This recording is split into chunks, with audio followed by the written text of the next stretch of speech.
Halo semuanya, nggak kerasa ya, musim mudik lebaran udah di depan mata. Nah, khusus buat kalian para pemilik mobil listrik, kami udah siapin panduan paling lengkap buat perjalanan pulang kampung di tahun 2026. Jadi, lupain dulu deh semua rasa cemas, dan ayo kita mulai rencanain perjalanan yang paling asyik dan mulus. Oke, kita tahu banget apa yang ada di pikiran kalian. Kekhawatiran nomor satu buat pengemudi mobil listrik pas mau jalan jauh itu pasti gimana kalau baterainya habis di tengah jalan. Rasa cemas ini yang sering kita sebut range anxiety itu beneran nyata.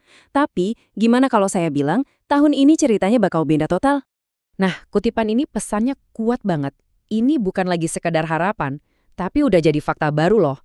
Semua ini didukung sama perkembangan infrastruktur yang luar biasa.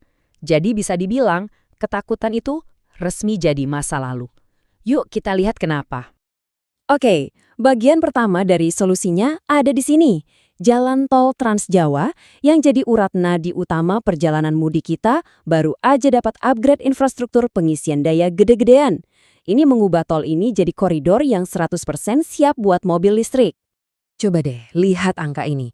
Lebih dari 60 lokasi pengisian daya yang strategis sekarang udah tersebar dari Banten sampai Jawa Timur.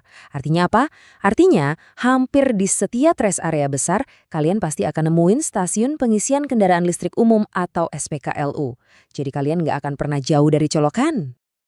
Dan ini bukan cuma soal jumlahnya yang banyak, tapi juga soal kecepatannya. Peningkatan teknologi ini benar-benar jadi pengubah permainan. Banyak SPKLU yang tadinya cuma 22 atau 50 kW, sekarang udah di-upgrade jadi ultra fast charging dengan daya sampai 200 kW. Kencang banget. Terus artinya apa sih buat kita? Gini deh, ini berarti waktu nunggu jadi jauh lebih singkat. Kalian bisa mampir ke rest area, ngopi-ngopi bentar, ke toilet, dan pas balik ke mobil, baterainya udah hampir penuh dan siap buat lanjut ratusan kilometer lagi. Jadi lebih sedikit nunggu, lebih banyak waktu di jalan kan? Sekarang kita masuk ke intinya nih. Kita akan bedah satu persatu setiap SPKLU yang ada di sepanjang rute mudik kalian, wilayah per wilayah, supaya kalian bisa merencanakan pemberhentian dengan sempurna. Nah, ini dia gambaran besar rute kita. Dari ujung barat sampai ujung timur Pulau Jawa, koridor tol ini sekarang udah sepenuhnya dialiri listrik. Yuk kita lihat detailnya, kita mulai dari titik keberangkatan kita ya. Oke, buat kalian yang mulai perjalanan dari Banten atau sekitaran Jakarta, jaringannya udah siap banget. Misalnya nih di tol Tangerang Merak, kalian punya pilihan di KM 43A dan 68A. Terus di Jagorawi ada beberapa titik kayak di KM 10A dan 21B. Jadi kalian tinggal pilih aja mana yang paling pas buat jadwal istirahat. Kita lanjut ke Jawa Barat. Nah, ini kan salah satu ruas paling padat ya. Dan untungnya infrastrukturnya juga mengimbangi. Tol Jakarta Cikampek itu penuh sama SPKLU. Ada di KM 19A, 39A, 57A. Begitu juga di Cipularang, KM 88A dan B itu jadi titik andalan. Dan yang penting nih, di tol Palimanan Kanci ada di KM 207A yang siap menyambut kalian. Begitu masuk Jawa Tengah, perjalanan tetap aman dan lancar. Dari Pejagan sampai Semarang, titik-titik penting kayak rest area Banjar Atma di KM 260B sama KM 379A Batang Semarang itu punya banyak unit pengisian. Di sekitar Semarang sampai Solo pun SPKLU-nya tersebar merata.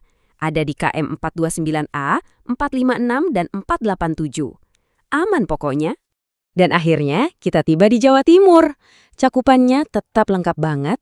Tol Solo Ngawi punya banyak stasiun di KM 519 dan 575.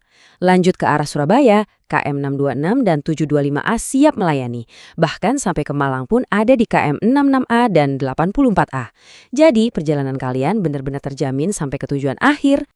Oke, setelah kita tahu di mana aja lokasinya, pertanyaan berikutnya pasti berapa biayanya kan? Nah, sekarang mari kita bedah sisi finansial dari perjalanan EV kalian. Karena ada beberapa penyedia dengan skema harga yang beda-beda. Jadi, poin paling penting di sini adalah, nggak semua penyedia itu tarifnya per kWh loh. PLN, Voltron, Starvo, sama TerraCharge itu memang hitungannya per kilowatt jam. Tapi kalian harus perhatiin biaya tambahannya. PLN dan Voltron misalnya, ada tambahan pajak kayak PPJ atau pajak penerangan jalan juga PPN.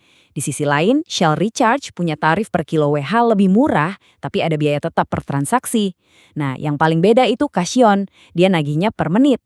Penting banget buat tahu ini biar nggak kaget pas bayar. Biar lebih gampang, grafik ini ngebantu kita bandingin biayanya secara langsung. Sekilas aja kita bisa lihat kalau tarif dasar Starvo bisa jadi yang paling oke di kantong. Sementara TerraCharge ada di sisi yang lebih tinggi. PLN ada di tengah-tengah, tapi ingat, keunggulan utama mereka itu jaringannya yang paling luas. Jadi ini bisa ngasih gambaran cepat buat kalian bikin keputusan. Oke, kalian udah punya peta dan udah tahu biayanya. Sekarang, ayo kita lengkapi dengan beberapa tips praktis biar perjalanan mudik EV kalian benar-benar lancar jaya dan bebas stres. Nah, ini dia alat paling penting kalian di jalan, aplikasi PLN Mobile.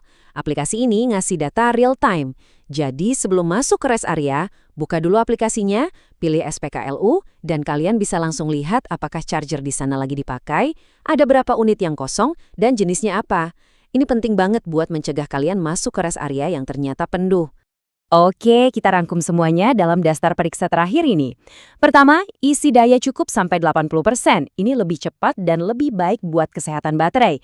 Kedua, kalau stasiunnya penuh, jangan panik. Langsung aja lanjut ke SPKLU berikutnya yang biasanya nggak jauh. Ketiga, rencanakan pemberhentian dari rumah. Jangan rubah juga hal-hal kecil kayak tekanan ban dan mode eco, ini ngebantu banget hemat daya. Dan ingat, kalau ada keadaan darurat, layanan SPKLU Mobile siap bantu kalian. Jadi, gitu deh, ketakutan kehabisan baterai sekarang udah digantikan sama kebebasan buat menjelajah. Infrastrukturnya udah siap. Pertanyaannya sekarang bukan lagi bisa sampai nggak ya? Tapi abis ini mau jalan-jalan kemana lagi ya? Selamat menikmati perjalanan mudik kalian.